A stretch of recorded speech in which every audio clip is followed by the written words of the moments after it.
What is going on, everybody? Hope everybody's enjoying their Wednesday so far. We are back with another preview and prediction special. This time, looking at the 2025 College World Series, will be kicking off on Friday in Omaha, Nebraska. We started with the field of 64, and now we are down to the field of 8. We will be making our predictions from the first game all the way to the national championship, and ultimately crowning of who's going to hoist the national championship trophy when this is all said and done. But before we get into our official picks for the end of this tournament, let's go ahead and dive into some of the super regional action. We definitely had a lot of crazy games. We only had 4 sweeps this weekend. The rest of the regionals, super regionals, went to game number 3. So let's go ahead and dive into it, starting with the first Super Regional of the weekend, which featured an ACC showdown between Louisville, who was the 2 seed coming out of the Nashville Regional,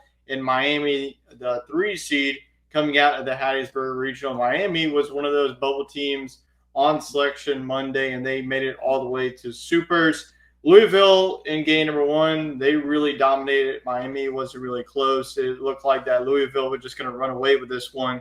But Miami was able to bounce back in game number 2. And game number 3 definitely had a lot of fireworks in it. It was more a defensive game. It was a run game. Louisville ended up winning that one to advance to Omaha for the first time since 2019. So that was your first ticket punch to Omaha. Now let's move on to Los Angeles, where you had the number 15 overall national seed, the UCLA Bruins, facing off against the Roadrunners of UTSA, who just stormed through the Austin Regional. I think that a lot of people have high hopes that UTSA was going to be able to go on the road once again and face off against a really talented UCLA team that really had no problem in their regional. And they had no problem once again against UTSA. UCLA in the first game was able to take it in the second game, ended up winning it 7-0. The story to me for UCLA has been their pitching staff. Not only their starting pitching has been solid, but their bullpen has really been consistent throughout this tournament, because UTSA really took it to the Longhorns and Austin in that regional, and UTSA's offense has really been talented throughout this whole entire season. So that's not an easy offense to really quiet, and UCLA was able to do that at Jackie Robinson Stadium. So UCLA returns to Omaha for the first time since that 2013 season when they took down Mississippi State, when they ended up winning the national championship. So we'll see if UCLA has the horses this season to hoist the trophy once again. So Louisville and UCLA made it through the first couple of super regionals. And now let's go ahead and scroll down to the middle portion of this bracket, where you did have chalk actually unfolded here. That really wasn't the case for most of these super regionals, where you have both national seeds facing off against each other, where you had the number 8 seed Oregon State, who was an independent coming into this tournament, and then the number 9 seed Florida State. Florida State breached their regional. Oregon State, like I mentioned in last week's show, that they actually lost game number 1 to St. Mary's, and then they had to beat USC twice to advance. And this super regional, definitely one of the best of this weekend. Oregon State came all the way back to win game number 1 5-4. Florida State pitched off in this series. They pitched their ace Jamie Arnold in game number 2, which Florida State won that game 3-1. Oregon State, though, like I mentioned, did come back. Florida State was really dominant in the first 8.5 innings. Florida State was up 4-1 heading into the ninth, and Oregon State was able to rally, tie the game. The game went into extra innings. Then they had the bases loaded, and then they were able to knock in the game-winning run to win 5-4. And then, like I mentioned, Jamie Arnold got the ball for the Seminoles in game number 2.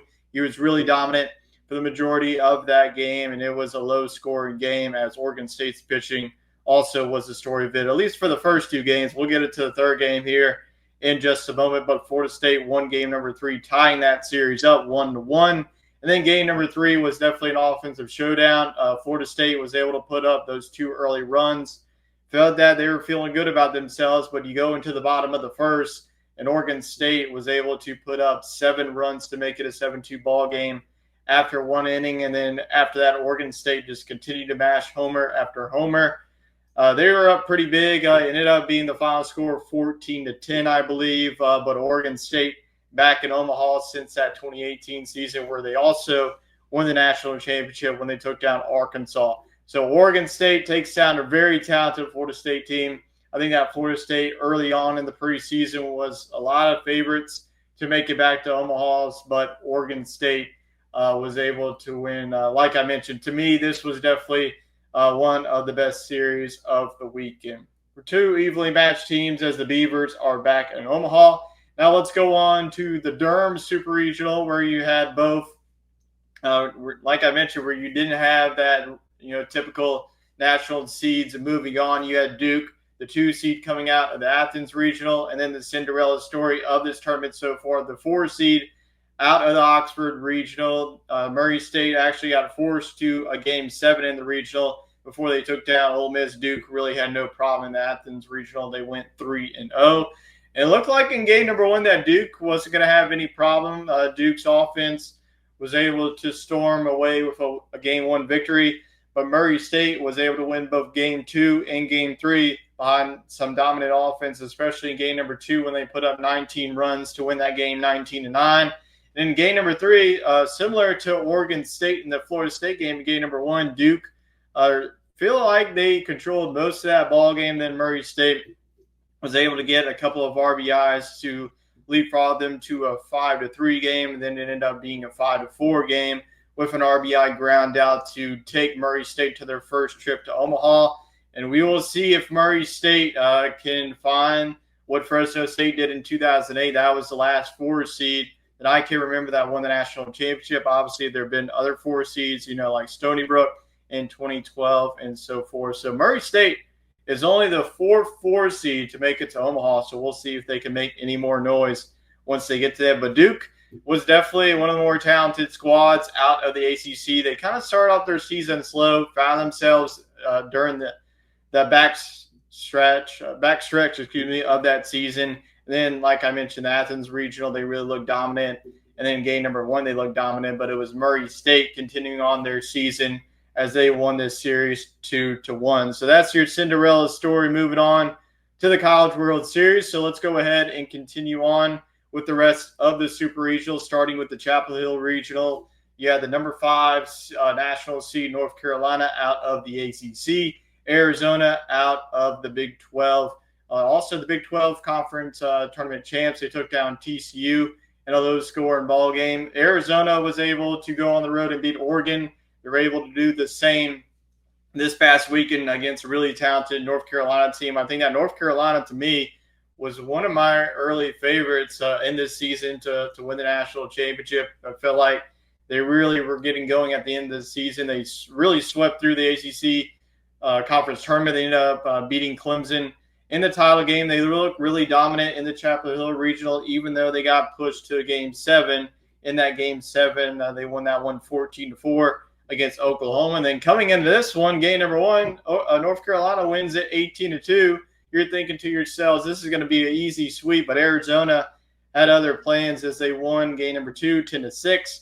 Then in a 1-run ball game when North Carolina had that late lead, they had an RBI double, 2 RBI doubles to get them over the hump. And their bullpen has definitely been the story of the postseason so far for the Wildcats, and Arizona punches their ticket back to Omaha since 2016 when they faced off against Coastal Carolina when they were the runner-up, when Coastal ended up taking the crown that year. And now let's move on to the Baton Rouge Super Regional, which featured the number 6 national seed LSU, one of the few SEC teams available in this tournament. And then they faced off against West Virginia, who got out of that Clemson Regional. LSU, if you remember back in the regionals, they were forced to Game 7 with another 4 seed out of Little Rock. And this Super Regional almost happened last year, but North Carolina took down LSU with West Virginia waiting. But this one wasn't really close. There were times, in both games that it got close. When West Virginia went out 1-0, and then after that, it was all guns a-blazing for the LSU offense. You had Derek Couriel hit that 3-run bomb to put them up 3-1. Then you had 2 grand slams with Josh Pearson and Stephen Milan, both respectively hitting it. And then Cade Anderson, the story of this one to me is Cade Anderson and Anthony Ianson didn't have their best stuff. but the LSU offense continue to show how dominant they can be, and we'll see they can continue that as they advance to Omaha. So 16-9 in game number one, and then LSU, went up big. They were up 6-0. West Virginia came all the way back to make it 6-4, and LSU ended up winning that game 12-5.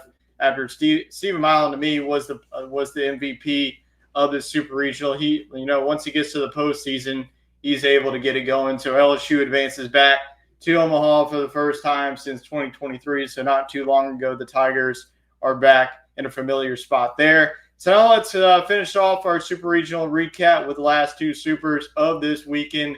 We had the Auburn Super Regional, which featured two national seeds, the number 4 seed Auburn and Coastal Carolina, the 13 seed. And game number one looked about as dominant to start this one. Coastal Carolina was really commanding, and then they got into a rain delay, and Auburn's offense was able to storm back, force extra innings, but Coastal Carolina hit the go-ahead home run to go up 7-6, and that was ultimately the final score. Sam Dunn didn't have his best stuff. Auburn's ace there.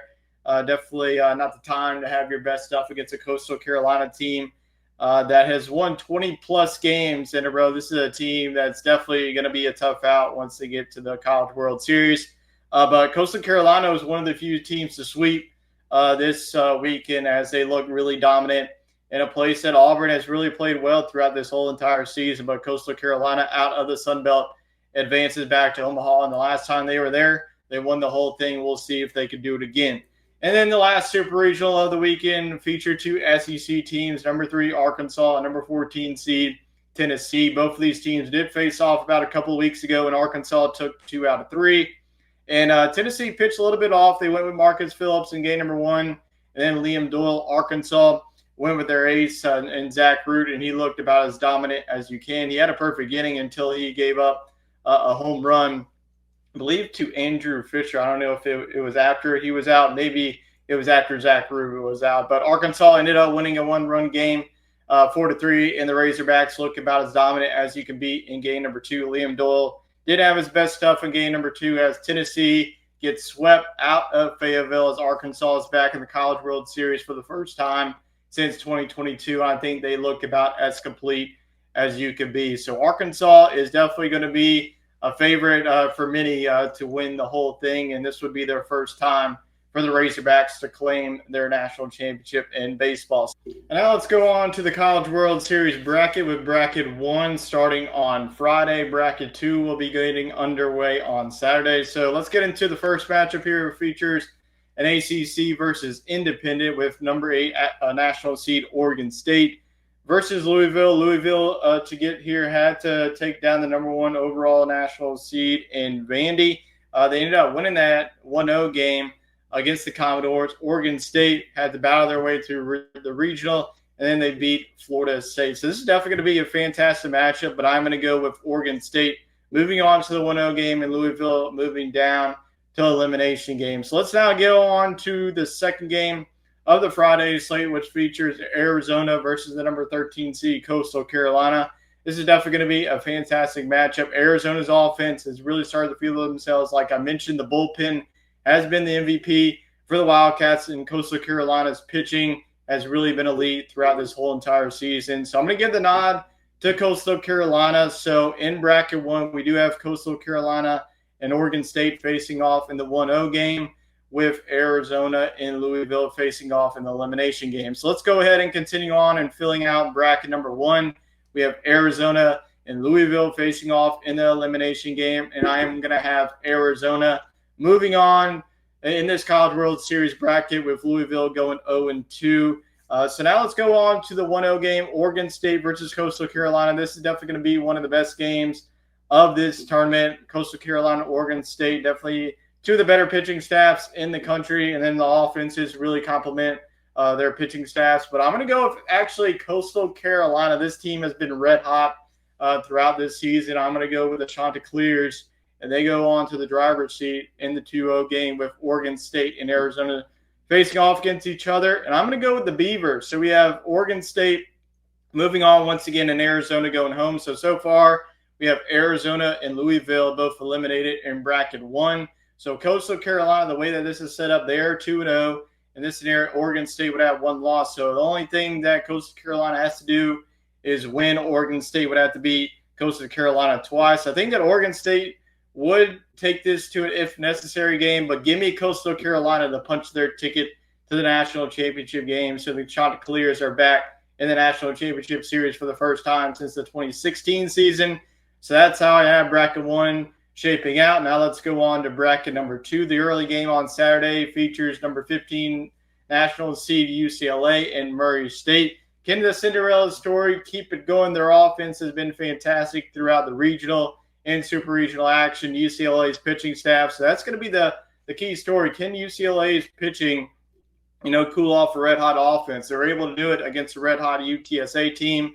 I think they do it again as UCLA takes down Murray State in game number 1 on Saturday. Now let's go to the nightcap, which features an all-SEC battle and the two best teams reigning. Number 3 national seed Arkansas, who is the best remaining team in the field, and number 6 seed LSU. We did see this in a 2 out of 3 series. LSU did take 2 out of 3 in Baton Rouge. In game number 1, definitely had some fireworks. Arkansas, it looked like they were rolling. And then a game that ended after midnight, Ethan Fry hit a sac fly as LSU won that game on a walk-off. And then in game number 2, when Anthony Ianson was on the mound, LSU was able to win that one in convincing fashion. They actually run ruled the Razorbacks, and Arkansas was able to salvage game number 3 in Baton Rouge. So this is going to be another close ball game, especially with two aces going on the mound, with Arkansas going with Zach Root and LSU going with Cade Anderson. I will have the Tigers, though, advancing on to face off against UCLA. But first, we get into the winners bracket. Let's go on to the elimination game. Arkansas and Murray State. Nothing against Murray State. I just don't see Arkansas going 0-2 this time in Omaha, so I will have Arkansas advancing on. I'm sorry, the Cinderella story ends here. Murray State going 0-2, the same with Louisville. So in our 1-0 game, we do have UCLA and LSU, another national seed matchup. We saw this same matchup, I believe it was back in 2013 that these two teams faced off in Omaha. UCLA ended up winning that game. I'm going to go with LSU, though. Winning this one, I'm going to go with LSU going 2-0. So they will now await the winner of Arkansas and UCLA. And this is definitely going to be another terrific matchup between the Hogs and the Bruins, but I will go with Arkansas. It just feels like Arkansas and LSU are the two separated teams in bracket number 2. It wouldn't surprise me, though. It's college baseball. Anything can happen, but that's just what I see on paper is Arkansas and LSU will face off again. I just feel like these two teams are just even, that it's going to go to an if necessary game. But I will have LSU advancing on, especially with the added rest that they have and the pitching depth that they will have available. So give me LSU versus Coastal Carolina in the championship series. Last time that these two teams faced off was in 2016 in Coastal. Got the best of LSU in Baton Rouge. I do have this going 3 games, but give me LSU and Jay Johnson and company winning the 2025 College World Series national title in 3 games. That is my official picks and predictions of this 2025 College World Series. Let me know down in the comments who you have hoisting the national championship trophy at the end of this wonderful college baseball season. So I appreciate everybody for tuning in to today's video. Enjoy the rest of the season, and we will see you here next time. So long for now.